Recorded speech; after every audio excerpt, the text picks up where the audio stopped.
سندھ میں ایڈیشنل ججز کے لیے مجوزہ ناموں کی فہرست سامنے آ گئی. پیپلز لائرز فورم سندھ کے صدر قاضی بشیر سندھ ہائی کورٹ جج کے لیے نامزد. امیمہ منصور شازیہ ہنجرا ایڈوکیٹ بھی سندھ ہائی کورٹ کے جج کے لیے نامزد. فاروق اچنائک اور ضیاء النجار نے ہائی کورٹ ججز کے لیے 11 نام تجویز کیے.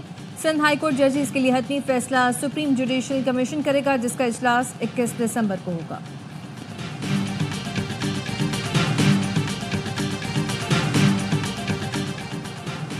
اسلام آباد ہائی کورٹ میں ججز تقرری کے لیے 10 امیدواروں کے نام سامنے آ گئے. 21 دسمبر کو چیف جسٹس کی زیر صدارت جوڈیشل کمیشن اجلاس میں غور کیا جائے گا. چیف جسٹس اسلام آباد ہائی کورٹ نے جج اعظم خان اور جج شاہ رخ ارجمند کے نام تجویز کر دیے. جسٹس منصور علی شاہ کی جانب سے ایڈوکیٹ سلطان مظہر شیر خان نامزد. بیرسٹر گوہر نے ایڈوکیٹ کاشف علی ملک کا نام پیش کر دیا. سینیٹر فاروق ایچ نائک نے 4 نام تجویز کیے. قمر حسین سبزواری، عمر اسلم خان، دانیال اعجاز اور کاشف علی شامل. اسلام آباد بار کونسل کی جانب سے ایڈوکیٹ سید قمر حسین شاہ سبزواری کا نام سامنے آیا. روشن خورشید بروچا نے ایڈیشنل سیشن جج ہمایوں دلاور کو نامزد کیا.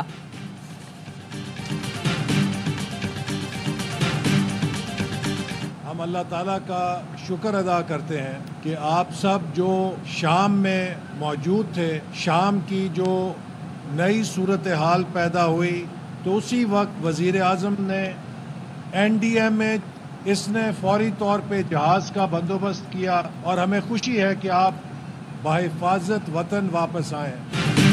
شام میں پھنسے پاکستانی زائرین کا دوسرا قافلہ وطن واپس پہنچ گیا. 318 زائرین بیروت سے چارٹر طیارے کے ذریعے اسلام آباد پہنچے. وفاقی وزیر منصوبہ بندی احسن اقبال نے ایئرپورٹ پر زائرین کا استقبال کیا. میڈیا سے گفتگو میں کہا کہ وزیر اعظم شہباز شریف نے لبنانی وزیر اعظم سے رابطہ کیا. پاکستانیوں کی بحفاظت وطن واپسی پر لبنانی وزیر اعظم کے شکر گزار ہیں. اس سے پہلے شام میں پھنسے پاکستانیوں کے پہلے قافلے میں 81 افراد براستہ بیروت اور دبئی اسلام آباد پہنچے تھے.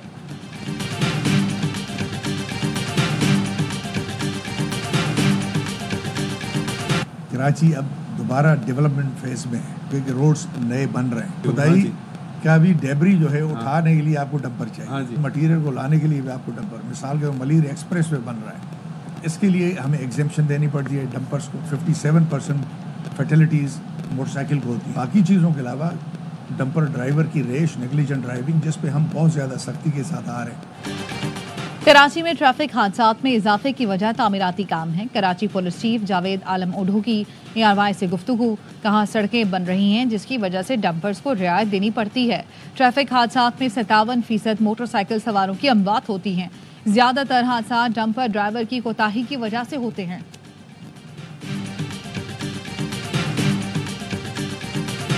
کراچی سپر ہائی وے جمالی پل کے قریب سیمنٹ سے لدے ٹرک کی موٹر سائیکل کو ٹکر، 2 افراد جاں بحق. حادثے کے نتیجے میں ٹرک پر لدی سیمنٹ کی بوریاں بھی گر گئی.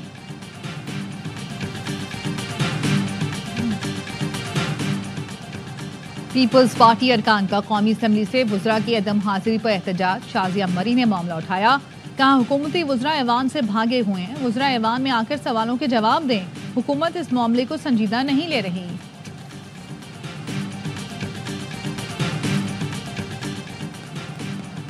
گورنر سندھ کامران خان ٹیسوری کا صنعتی ترقی کے لیے چین کے تعاون پر اظہار تشکر. گورنر سندھ کا اسلام آباد میں چین کے سفارت خانے کا دورہ. سندھ میں صنعتی زونز میں چینی فیکٹریوں کے قیام پر تبادلہ خیال کیا گیا. پاکستان اسٹیل مل کی بحالی اور اسٹاک ایکسچینج میں چینی سرمایہ کاری بڑھانے کے حوالے سے گفتگو ہوئی. چینی سفیر نے کہا کہ چین کے سرمایہ کار صوبے کے مختلف منصوبوں میں دلچسپی رکھتے ہیں.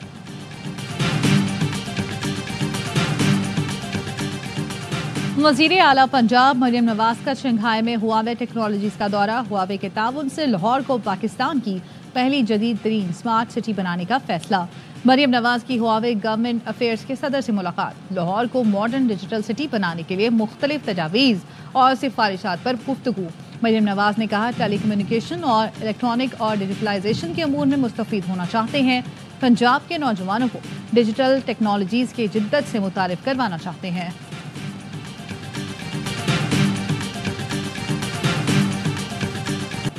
ملک بھر میں جاڑے نے دھوم مچا دی. گلگت بلتستان میں برف باری، پہاڑوں نے سفید چادر اوڑھ لی. سڑکیں، مکانات اور درخت بھی برف سے ڈھک گئے. استور میں درجہ حرارت -11، اسکردو میں -9 تک گر گیا. شمالی بلوچستان بھی شدید سردی کی لپیٹ میں آ گیا. کوئٹہ میں درجہ حرارت -6، قلات اور زیارت میں -5 ریکارڈ کیا گیا. کراچی میں بھی سردی کی لہر برقرار، 11 ڈگری سینٹی گریڈ ریکارڈ کیا گیا.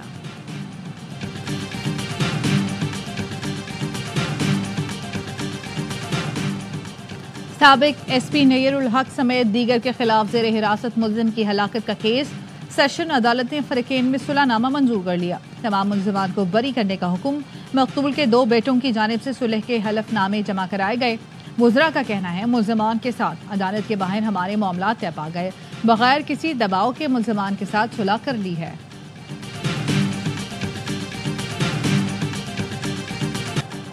شام پر اسرائیل کے حملے الطاقیہ طرطوس میں بندرگاہوں اور اسلحہ ڈپو کو نشانہ بنایا گیا. اسرائیلی فوج نے گولان کی پہاڑیوں کے اطراف میں بفر زون کے مزید علاقوں پر قبضہ کر لیا.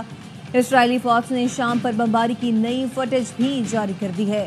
غزہ میں جنگ بندی اور شام میں نئی حکومت کی تشکیل کے لیے امریکی وزیر خارجہ اینٹنی بلنکن متحرک ہو گئے.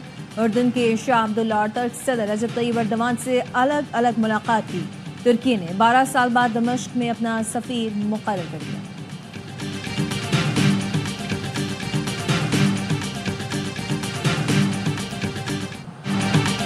غزہ میں جنگ بندی معاہدے کے قریب پہنچ چکے. امید ہے غزہ میں جنگ بندی اسی ماہ ہو جائے گی.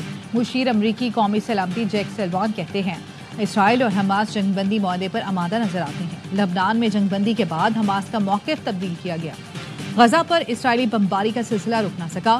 نصیرات میں پناہ گزین کیمپ ملبے کا ڈھیر بن گیا. 33 افراد شہید، 99 زخمی. امدادی قافلے پر حملے میں سینئر ڈاکٹر سمیت 13 افراد شہید ہو گئے.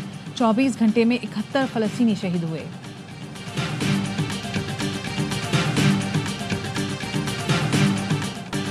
کراچی میں 19ویں عالمی کتب میلے کا دوسرا روز طلباء و طالبات سمیت شہریوں کی بڑی تعداد میں شرکت. 330 سٹالز، غیر ملکی پبلشرز بھی شامل. ادب، سیاست، فکشن اور نصابی کتابیں بھی موجود.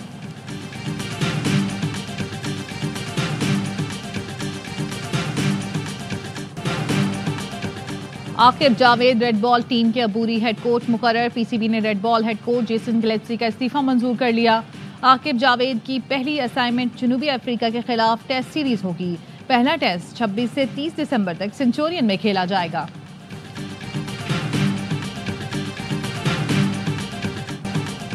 T20 سیریز میں واپسی کا چیلنج. قومی ٹیم دوسرے مارکے میں جنوبی افریقہ سے آج سینٹورین میں ٹکرائے گی. میزبان ٹیم کو 3 میچ کی سیریز میں 1-0 کی برتری حاصل. تمام میچ اے اسپورٹس پر براہ راست دکھائے جا رہے ہیں.